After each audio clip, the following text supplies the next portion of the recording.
अस्सलाम वालेकुम। इस सेशन में हम देखेंगे कि पर्सनल स्टोरीज़ यानी आपके साथ कुछ आप बीती जो है आपकी, वो आपके लिखे हुए को कैसे एनरिच कर सकती है। यानी कि एनेक्डोटल एविडेंस या जो कोई एक्चुअल इंसिडेंट्स हुए जिसमें कोई लोग थे, आप थे, किसी के साथ कुछ हुआ, उसको आप डाल के अपने किसी ब्लॉग में या किसी आर्टिकल में कैसे जान डाल सकते हैं। ये देखते हैं कि इसका क्या लुत्फ़ आता है उसमें ऐड करने से। स्टोरीज़ क्रिएट इंटरेस्ट क्योंकि हमें ये हमारे डीएनए का हिस्सा है।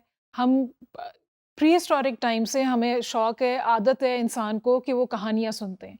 बेशक वो केवमैन थे तब वो कहानी बनाते थे, अपने केव की दीवारों पे तस्वीरें बना के या वो आग जला के उसके इर्द-गिर्द बैठ के किस्से सुना करते थे और अपनी अगली नस्लों को वो सुनाया करते थे। तो कहानियाँ हमारे एक किस्म के डीएनए का या हमारे सबकॉन्शियस का हिस्सा हैं और इसीलिए ये हमें हमेशा आज भी अपील करती हैं। कहानियाँ एक इमोशनल इंटरेस्ट क्रिएट करती हैं। आप लोगों ने अगर रीडर्स डाइजेस्ट अगर कभी पढ़ा है, तो उसके आर्टिकल्स अक्सर हेल्थ के ऊपर हों या किसी और टॉपिक के ऊपर हों, उसमें शुरू में हमेशा एक एनेक्डोट या किस्सा होता है कि एक शख्स था, उसके साथ ये हुआ, उसका ये लाइफ़स्टाइल था, फिर उसने ये किया तो उसको this is what helped them या this is what made them get a disease या कोई भी किसी एक इंडिविजुअल की कहानी होती है। तो उससे आपको इमोशनल इंटरेस्ट होता है। मैं ज पिछले साल मैंने अपने मरहूम वालिद की उनकी लाइब्रेरी की बहुत सी किताबें और वो मैं देना चाह रही थी।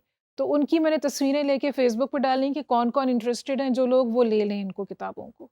उसमें सबसे पहले जो किताबें गईं, वो बायोग्राफ़ीज़ थीं, यानी कि जो लोगों की अपनी सानए हयात थी और उसमें कोई आज के दौर के या कोई बहुत सोचें आपके बड़े इंटरेस्टिंग या पॉपुलर फ़िगर्स नहीं थी। उसमें जैसे कि नेहरू की थी या ली इकोका हैं, वो फ़ोर्ड कंपनी के हेड थे, एक उन्होंने उसको कंपनी को टर्न अराउंड किया था, दोबारा से सक्सेसफुल किया था।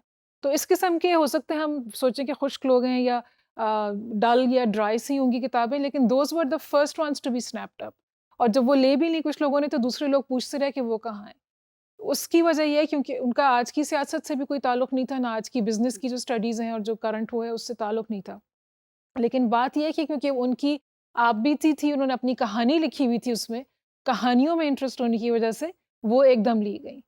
तो इसीलिए कहानियाँ हमेशा इम्पॉर्टेंट हैं और ये एक तरीका है कि आप अपनी बात को मेमोरेबल भी बना सकते हैं। जो चीज़ किस्से की सूरत में बताई जाती है, वो हमेशा याद रहती है।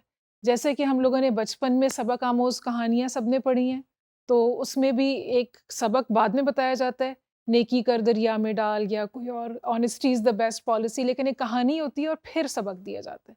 वैसे भी सबक बताया जा सकता था, लेकिन उसका वो इम्पैक्ट नहीं होगा, वो हमेशा याद नहीं रहेगा। So stories are unforgettable, they create an emotional hook और इंटरेस्ट क्रिएट करती हैं इस तरह से। अच्छा, उसके अलावा stories layers of meaning add करती हैं। किसी कहानी का एक ही मतलब या एक ही इंटरप्रिटेशन नहीं होती, चाहे वो बच्चों की कहानी हो या कोई सबक आमोज कहानी हो। आपने सबने सुनी होगी कछुआ और खरगोश की कहानी। उसका हमने हमेशा जो मॉरल ऑफ द स्टोरी पढ़ा था वो ये था, slow and steady wins the race. अगर अब आप जाके उस पे इंटरनेट सर्च करें तो उस कहानी के बहुत से वर्जन्स भी आपको मिल जाते हैं जिसके एंड डिफरेंट हैं। किसी में वो दोनों मिलके भी काम कर रहे हैं, किसी में कछुआ जीत रहा है, किसी में खरगोश जीत रहा है। तो डिफरेंट स्ट्रैटेजीज़ बनाने के लिए भी वो एक कहानी का फॉर्मेट या जो उसका ओरिजिनल फ्रेमवर्क था वो यूज़ किया गया है। उसमें से कुछ जो डिफरेंट उन्होंने अब उसमें से मॉरल्स निकाले हैं, अब ये है कि you should always be well rested. जो खरगोश था वो पहले से रेस्ट करके नहीं आया था, इसलिए उसको रेस के दौरान आराम करना पड़ा। तो एक ये है, दूसरा ये है कि जब तक आपका गोल अचीव ना हो जाए, उससे ध्यान ना हटाएँ। एक और उन्होंने ये निकाला हुआ है कि don't the focus is not on you but on the goal. तो खरगोश क्योंकि अपने ऊपर फ़ोकस था कि मैं कितना शार्प हूँ, मैं कितना तेज़ हूँ, तो इसलिए वो हार गया और कछुए ने क्योंकि गोल के ऊपर फ़ोकस रखा था इसलिए वो जीत। तो these are multiple ways and multiple layers of interpreting the same story. तो स्टोरीज़ में ये भी इंटरेस्ट है। अगर एक उसका लेवल किसी के लिए मुश्किल है या रिलेटेबल नहीं है, तो वो दूसरे लेवल के ऊपर उसके साथ रिलेट कर सकता है या दिलचस्पी ले सकता है। और इसीलिए they are open to multiple interpretations and possible points of interest. बच्चे उसको अपनी तरह लेंगे, बड़े उसको अपनी तरह लेंगे। हर शख्स अपनी पर्सनैलिटी के हिसाब से उसमें दिलचस्पी का एलिमेंट ढूँढ लेगा। अच्छा, स्टोरीज़ जब हम बताते हैं कि ये किसी शख्स के साथ एक्चुअली हुआ that adds credibility to what we are saying. हम ये नहीं कह रहे कि ये यूँ होता है, हम ये कह रहे हैं मैं किसी को जानता हूँ जिसके साथ ये हुआ, and that makes it more believable.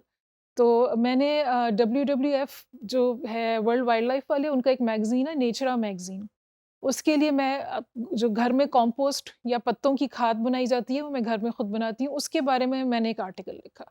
उसके बारे में बहुत से इंटरनेट से इन्फॉर्मेशन ली जा सकती है और वो भी लिखी जा सकती थी, but I made it my own story. Environment मेरी फील्ड नहीं है, लेकिन उन्होंने फिर भी शौक से वो छापी क्योंकि वो मेरी पर्सनल स्टोरी थी। वो मैंने एक्चुअली खुद किया था अपने घर में और दिखाया था कि ये घर में अपनी खाद आप तैयार कर सकते हैं। तो इस तरह उसमें क्रेडिबिलिटी बन गई, हालांकि वो एक बिल्कुल छोटा सा यूनिट है इस काम का, हो सकता है बहुत से बड़े बड़े भी होते हों जिसके बारे में हम लिख सकते थे कहीं से यहाँ वहाँ से इंफॉर्मेशन लेके, but because it was my story it had that much more power. तो वैसे भी अगर आप देखें, कभी डिस्कशन हो, गुफ्तगू हो, अगर कोई कहे साथी कि नहीं ऐसे नहीं होता, तो अगर आप कहें नहीं मेरे कज़न के साथ ये हुआ था, मुझे उसने बताया था, तो that immediately adds weight to it, और फिर लोगों को आपकी बात सुननी पड़ती है। So in that way stories are powerful. अगर पर्सनल स्टोरीज को थोड़ा सा एम्बेलिश भी कर लें, यानी कि थोड़ा सा एग्जैजरेट कर लें किसी पॉइंट ऑफ इंटरेस्ट को, तो वो उससे एक इंटीमेसी क्रिएट होती है पढ़ने वाले और लिखने वाले के दरमियान, और उस तरह जो है आप रिलेटेबल भी हो जाते हैं और वल्नरेबल भी हो जाते हैं। स्टोरी में हो सकता है आप कोई अपना ये बताएं कि आपको भी खौफ महसूस किया या कुछ, तो इस तरह पढ़ने वाले को ये फील होता है कि हाँ ये भी हमारी तरह के इंसान है, और ये अपने से करीब महसूस होते हैं। ये कोई दूर कोई वो रोबोट नहीं है जो ये लिख रहा है, बल्कि हमारे जैसा इंसान है जो लिख रहा है। इस चीज़ को सियासतदानों ने भी समझ लिया है। अब सब सियासतदान भी अपनी स्पीचेज़ में अपनी पर्सनल स्टोरी बताते हैं और अपना बताते हैं कि हम कैसे स्ट्रगल किया, और या हमने कैसे यहाँ पहुँचे, या हम कैसे किन चैलेंजेस को हमने फेस किया। सो वो अब वो ज़माना नहीं है कि वो अपने आप को ऐसे बताएं जैसे वो किसी पेडेस्टल के ऊपर हैं।